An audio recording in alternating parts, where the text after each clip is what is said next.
we're talking about teaching. So you're teaching X, and then how did you get into like drum corps teaching?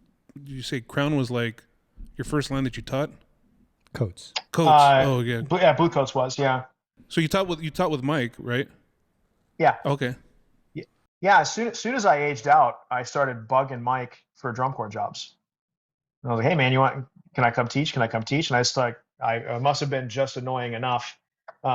So he hired me my first summer, 2007. So I would just reach out to people and try to, hey, do you need help? Do you need help? And it just happened that it was Blue Coats for my first year, um, which again, super thankful. What a great first gig to have. But yeah, I was just, I guess I would call it networking now, but it was probably just annoying people uh, to try to get jobs. Yeah. So how long did you teach there at Blue Coats? Just 2007. 707, and then from there you went to Crown. Went to Crown, yeah, and then to Crossman after that. Oh, okay. Who was at Crown then? Yeah. When in what was it? 08? It was Lee Bettis and his team to start, and then I was there through the first year of the transition into Tom Hannum. Okay. Oh, okay. Okay, and then from there you went to Crossman. Yeah. So when Andrew Markworth he left Crown and went to Crossman. He was writing everything, so he did the brass, percussion, electronic, the whole thing. He asked me to go over there with him and help him out, and so I jumped over there in 2015, and then stayed there for 4 years, and then Cavaliers. Wow. Yeah. So when you're teaching at these various different places, you got to teach with, under Bettis, Hannum, and with Andrew. What are your takeaways that you took away from each of those places that you incorporate now into your teaching? Yeah, boy, there's so much. I mean, I learned something. I try to learn something from everybody. They all do things differently. They all have incredible strengths that, most of the things that you always realize right away are the things that they're way better at than you are. A couple key things that I really remember was like, and my time with Paul was not very substantial, like camps and spring training a little bit. But one of the things I remember the most about him was just thinking to myself, like, man, this is just such a nice guy. Like, he was honest with us and he taught us and gave us great information. But like the big thing I took away from him was like, this is just one of the nicest people. And I remember like it made my experience really positive. When he was around, I loved having him around. So I remember like that got booked away. Like, okay, I want to be a good person. I want to be nice because it makes people's experience feel better. Mike McIntosh is the same way. Like I always felt like he cared a lot about how I was doing. It's like, okay, so I took that. I mean, Andrew is he's so talented. I wish that I heard and could think about music the way he does. It would make me a better teacher. He just, so I try to keep up with him, just the way he can hear and process and balance an ensemble. And like, those are just things I'm not very good at. And so like all these people that I've taught with, there's just so many things to learn from them. I remember like Tom Hannum, giving comments about how the quad line needs to balance to the second mellophone part. I'm like, yeah, but I didn't hear that. That's okay. So I've been very lucky to be around a lot of people that are all way better at this than I am. And I've just tried to learn from them and get better at what I do. You're going to be the main writer for Cavaliers in this upcoming season. How excited are you to be writing a book for that level? I mean, because it sounds like you've been writing a lot through the years, and now you get to write at the I hate to say big level, but at the big level, Yeah. Is it? Are you nervous about it? Excited, or a little bit of both? Terrified, and excited. I mean, it's a childhood dream. Like if you could back up to that, the kid that went to see Blue Devils in '97 and telling me he was going to teach with Tom Ungst one day, I would have told you you're crazy. If you'd have told me that one day I'd be writing music at the Cavaliers, I wouldn't believe you.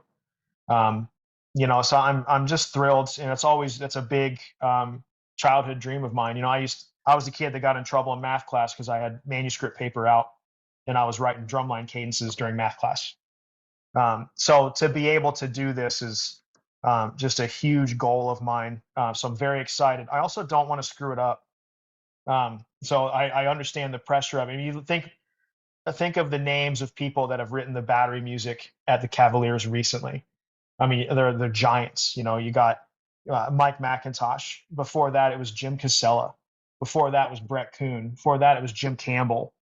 I mean, and now I'm on that list. Like, ugh, I got a lot of work to do. And that's not a very long list going back decades. No. So yeah, I've got a lot of work to do. That job deserves a ton of respect. The way that you respect things, in my opinion, is you just care about it and address it every day. It seems like you're the perfect person for that because you can tell that you care about the members and the organization, and you know. And I look forward to seeing that. Yeah, I'm actually just really curious to hear what it's going to sound like. Like you said before, we got glimpses, little things here and there, but like I'm always excited about people, like seeing people create. Like what are you expressing? Seeing if we can tell sort of like where it comes from and all of that stuff.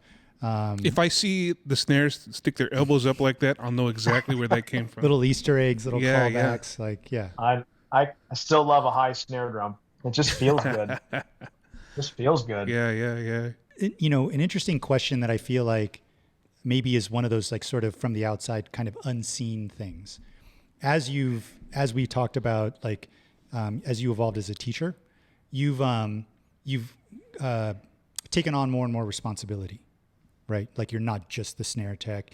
Now all of a sudden you're more responsible for battery things. Now you're stepping into a bigger designer role. Along with that, you then also have to sort of interact more with the other parts, like especially in drum corps, right? The other parts of the ensemble. And there is an element to that. There's a dynamic, right, to that. How are you approaching that? Or is there how about this? For people that are taking on things like full battery responsibility, for cleaning somebody else's design, for example, and bringing that to life. And then stepping into a role where you're the designer and then you have to coordinate your design with other designers and stuff like that. Is there any advice you can give, even though you're still figuring that out too? Is there any advice you can give to people that want to grow into those kinds of roles that maybe would help that transition for them? Yeah. I think that there's some easy ones. I think there's some, but they seem to go over a lot of people's heads. So when I try to give advice to younger people who are transitioning into the teaching world to start, you're a part of a team, and teamwork is ultra important, and that normally means you're not always going to get your way. There has to be some compromise in the equation. What I need and what the brass caption head needs, what the visual caption, they're rarely ever the same thing, right? So it's a lot of give and take, and the same thing exists in the drumline world. I'm a snare drummer, so I want them to play this way. Well, the quads can't do that. Okay, well, let's find a way to work together. So the idea of like being a part of a team, learning about people's, like this, I call it the system a lot, what the technique is, the exercises, the process, and how you clean things. There's 1,000 ways to make a soup. And like your way is not always the best one. When you're a young teacher, you think it is, but you learn quickly that there's a lot of ways to get that one triplet roll in time. There's a lot of things you can say. What does the best way even mean? Right. It's more of what works. And also, like, your system is dependent on your players. The system has to evolve to highlight the strength of your players.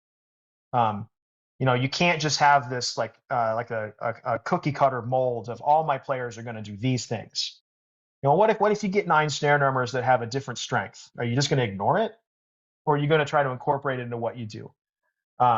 So understanding that if you're a young teacher, be a part of a team, be willing to budge and make sacrifice to make the system look better. and understand that the system's going to change every year. You're going to be influenced by different things based on your players, but also the activity's always changing. You know, how snare breaks sounded 15 years ago are not what they sound like now. So you got to be willing to adapt that system as you go. But I think as a young player, and kind of goes back what I said before, like the thing I learned the most, which was shut up. Just listen, pay attention to what's going on around you. Not just within your rehearsals, but what's Boston doing that's working? What's Vanguard do that's working? What can I learn from that? Okay, cool. Let's try to add that or incorporate that into what we're doing.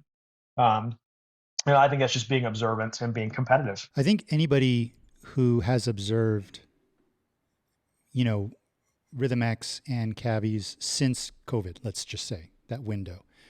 I think something that would stick out to a lot of people is that at least publicly, like public facing in the lot, you guys are very fundamentally oriented as far as like what you guys play besides the book, right? In terms of the warm up, it's like eights variations, accent tap, what do you call them? Speed bumps, triplet rolls, speed bumps and triplet rolls. And then you get into the book. It feels very almost old school. It feels very fundamental. Yeah. Has that always been, is that something you guys came to? Like why is that like sort of like the current iteration of what you guys are doing?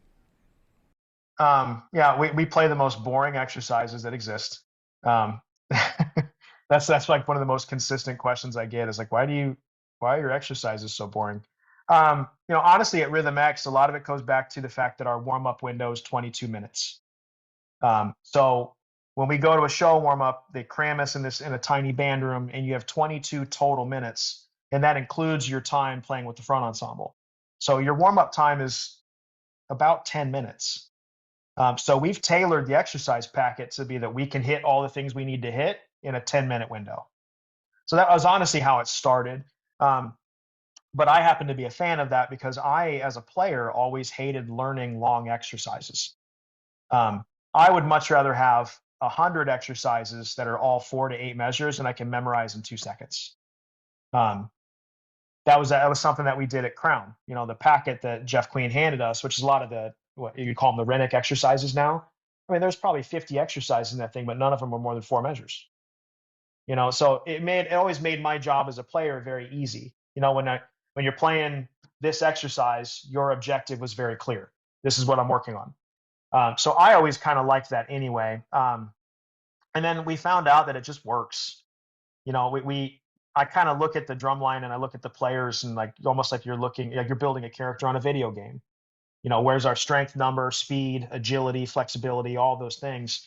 And then, okay, our hands are weak, strength number is low. What are some exercises that'll work on that? So being able to pick and pull exercises quickly allows us to address where we are fundamentally. Like we need to get faster. Last year at Rhythmix, the majority of the main movement that we played in the show was it was 220. It was fast. I think it was 220. So speed was a big thing we had to work on, just playing fast. So we kind of tailored some of the exercises to be on the faster side of things so we could address that every day. So, I mean, we do take a very fundamental approach to how we play. There's not a right or wrong way to do it. This just happens to be the one that works the best for us and the way we'd like to conduct. I like fast-paced rehearsals. We like to get going. So I don't want to, like for me, sitting down and warming up for 45 minutes is annoying.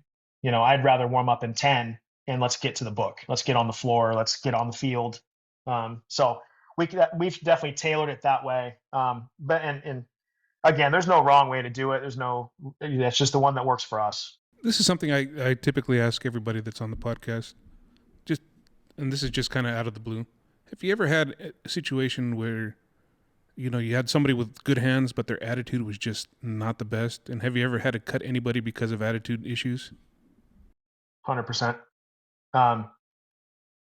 We in Cavaliers and Rhythmix, we put a lot of emphasis on the quality of character, who you are, especially at a place, drum corps, they spend so many more hours away from you than they do with you.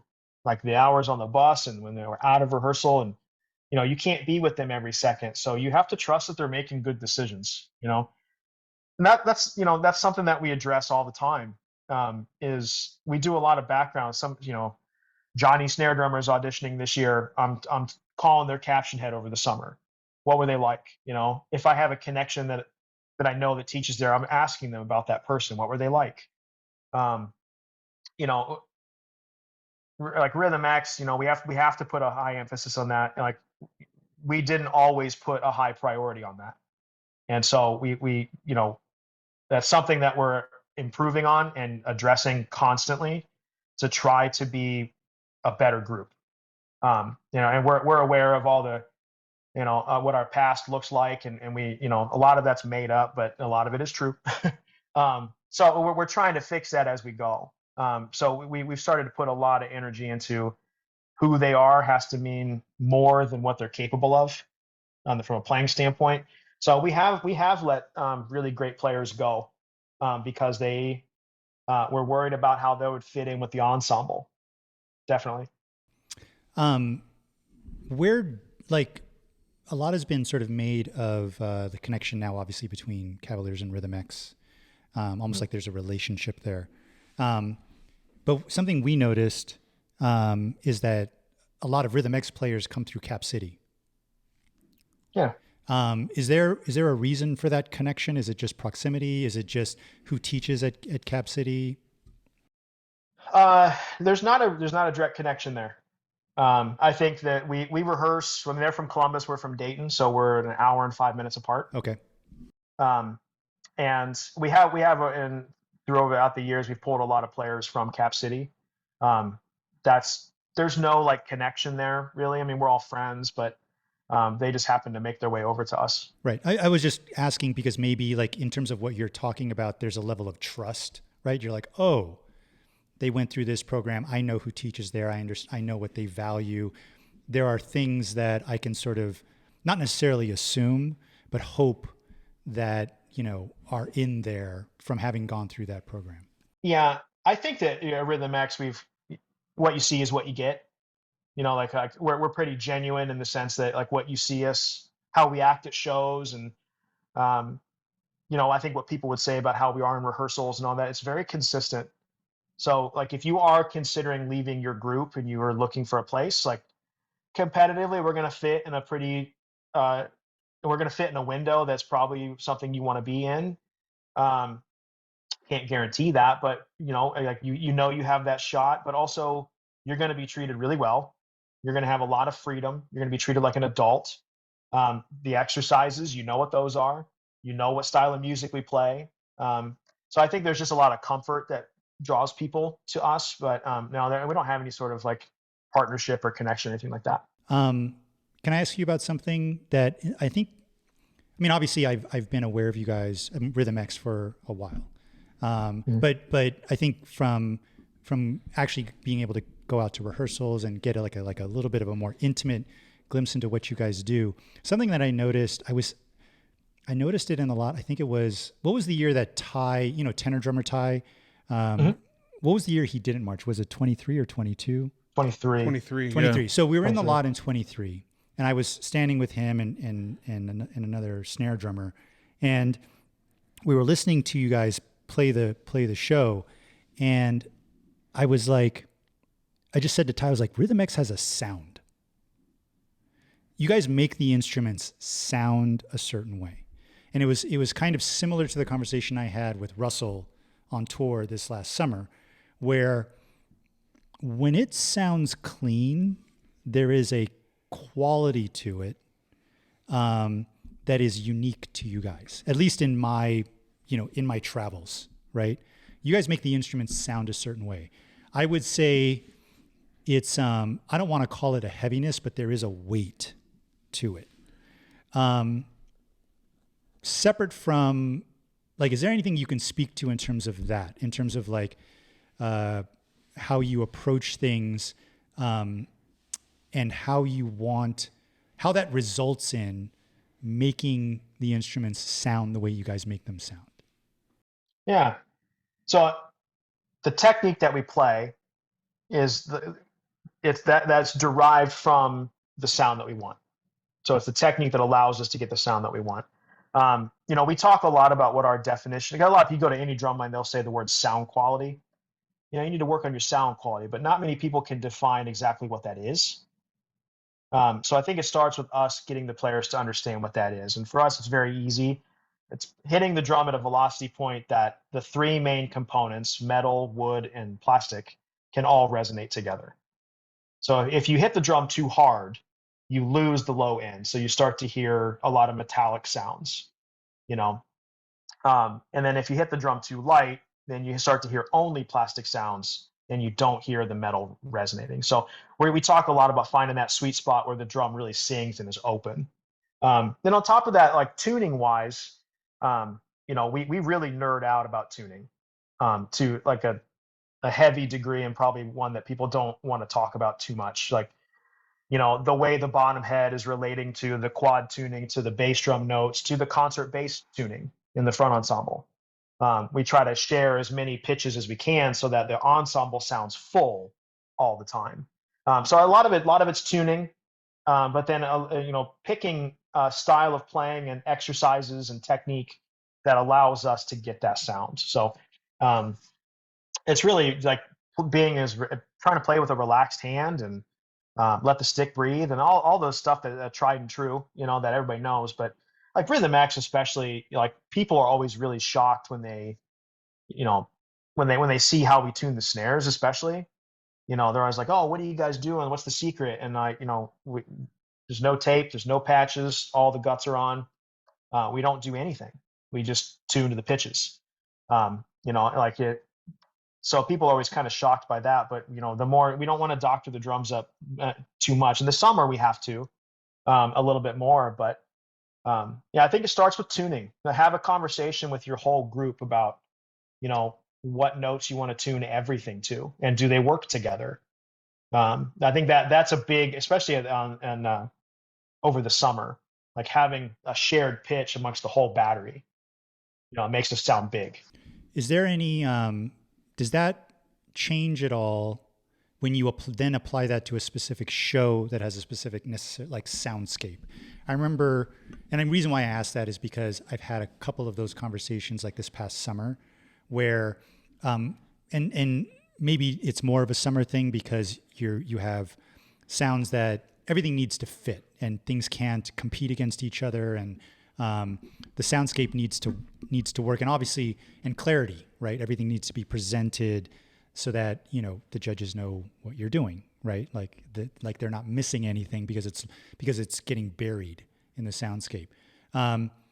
So is there any flexibility or variation, or are you guys like, this is what we always do because this is what works for us? This is the consistent sound year to year that we want. It starts the same. The pitches, we always try to stick to the same pitches on everything. And then we will make some choices depending on what the show is. If we need to tailor it, we will. There's a couple years where, the battery book we played at Rhythmix, for example, was really dense.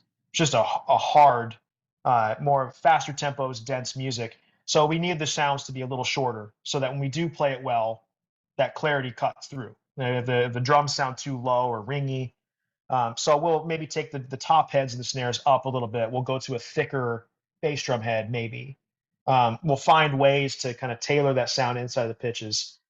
Drum corps has to move around a lot more, just with trying to make the brass sound a certain way. What key are they in? What's the style of music? Where are we staged a lot? This year at Cavaliers especially, like there was a lot of metallic textures in the front ensemble. Like with the show Beneath the Armor, there was a lot of armor influenced stuff. So we're playing a lot of crotales with brass mallets and wind chimes and things like that. So we had to be pretty particular with the battery tuning. It had to be a little bit on the lower side, so that we're not like clashing too much front to back. So the snares were a little bit lower than they normally are. The quads were just a little bit lower, just to try to make that sound good. So I think drum corps, you have to be a little more flexible. Indoors, it's pretty much the same. You're not having to balance with a horn line. Yeah. One last question from me. Hopefully you'll answer this honestly. What is your Whoa. what is your all time favorite Rhythmix show? Oof. Don't say don't say last year just because it was last year, but no. Thinking back to all the shows. My all-time favorite year was 2008. 2008. Was that the first year that they won? That was our first independent gold medal.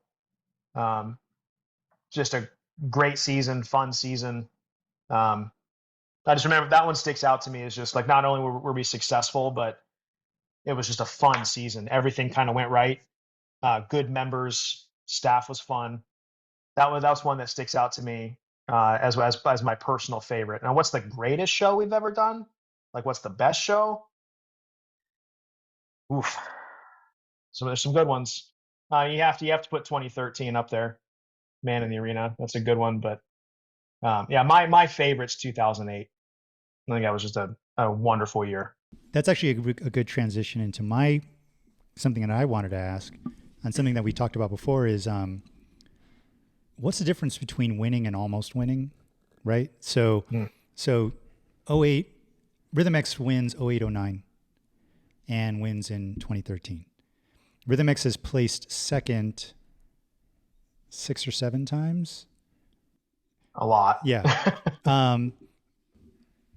In your experience using that as a gauge, right? And then also like you can throw in anything you learned that was different about Cavaliers last year, right? And how that season went.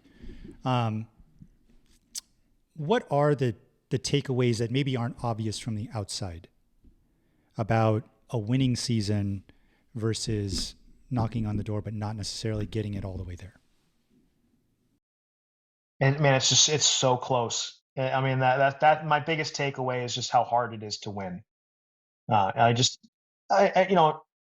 have to be really good, obviously, and especially WGI, you can't have any weaknesses, 0 weaknesses. And then there's also some luck that has to be involved. Like you can be the group with the best performance, but not the best show, and you're not going to win. You got to have the best performance and the best show. So there's some luck that has to be involved. Typically what we've kind of noticed is that there's an emotional difference. Like when you get into those top 2 groups, especially, like there's like fifth, fourth, and then there's a big jump into third. You get in the medal contention. And then I always thought there's a big jump between third and second. And like those top 2 groups bring an emotional element to their performance that's different. There's an energy about it. Some of the groups that we've had that placed second have had the most emotional finals performances that I've ever seen. Some of the ones that won, I don't really necessarily feel that way. So I think that there's, and what's the difference?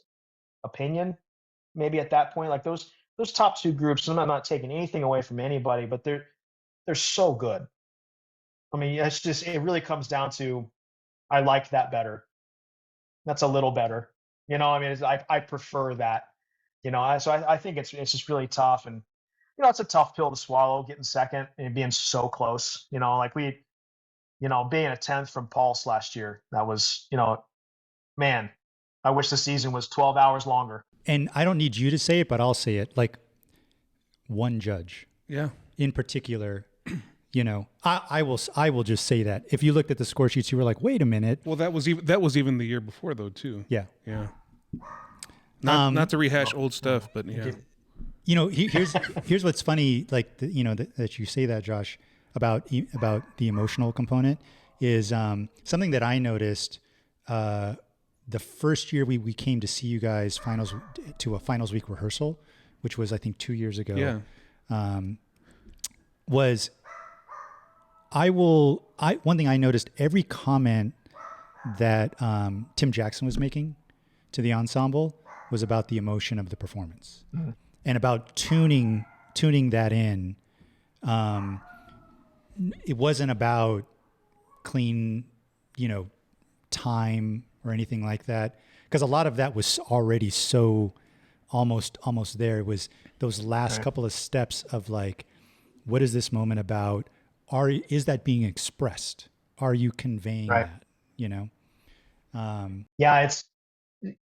Yeah, I mean, you got to be attacking both those things. Like and Tim, he's like my brother. I mean, if we did like uh, any sort of DNA test, I would be convinced that we're related at some point. But like I think we're a strong combination. Like I like to be on the floor, and I'm the nuts and bolts guy, and he's big picture.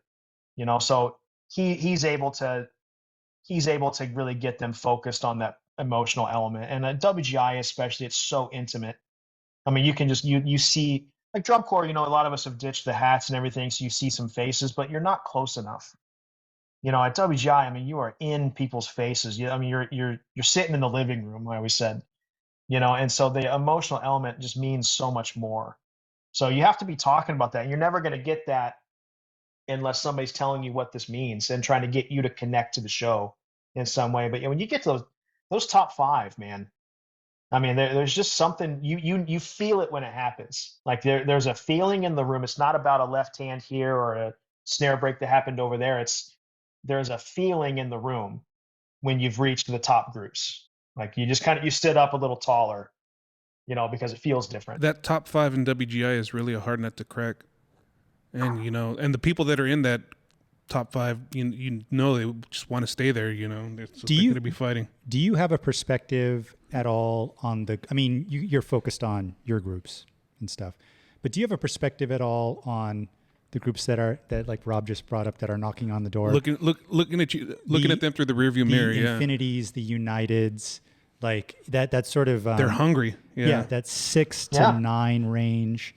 And like you said,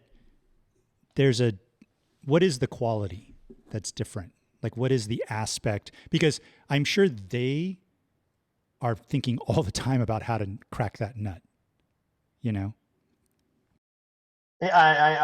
don't know how to define that one. I don't know, but yes, I mean, we look at those groups, we watch all the videos, we hear what everybody's saying, we're checking recaps just like everybody else. So we know what everybody's doing. The end of the day, only thing we can control is what we're doing, so, a lot of people will look at some of those videos and panic, or we got to do this. They're doing that. We got to do this. We just kind of stay the course and do our thing. I'm not sure. And I guess I haven't been just a pure fan in a long time where I've just been able to go sit and watch all the shows. So my perspective is probably not right, but to me, it's just the groups that I get to see at the top, you feel different. Like it's the maturity of the players. It's a conviction from the players. Like it's not just they're emotionally performing. You can watch any of the finalist groups. They're all emotionally performing the show. I believe the groups at the top. It's not a fake emotion. Like when they're showing you something, you get this feeling of believability. They actually believe what they're showing you. And I'm not sure that you get that all the way. They're all great performers, but you can think a group in your head right now. There's a group that performs really well with a ton of emotion. It's not believable. You both just had a group pop in your head, And I think the difference in those top groups is that it's genuine.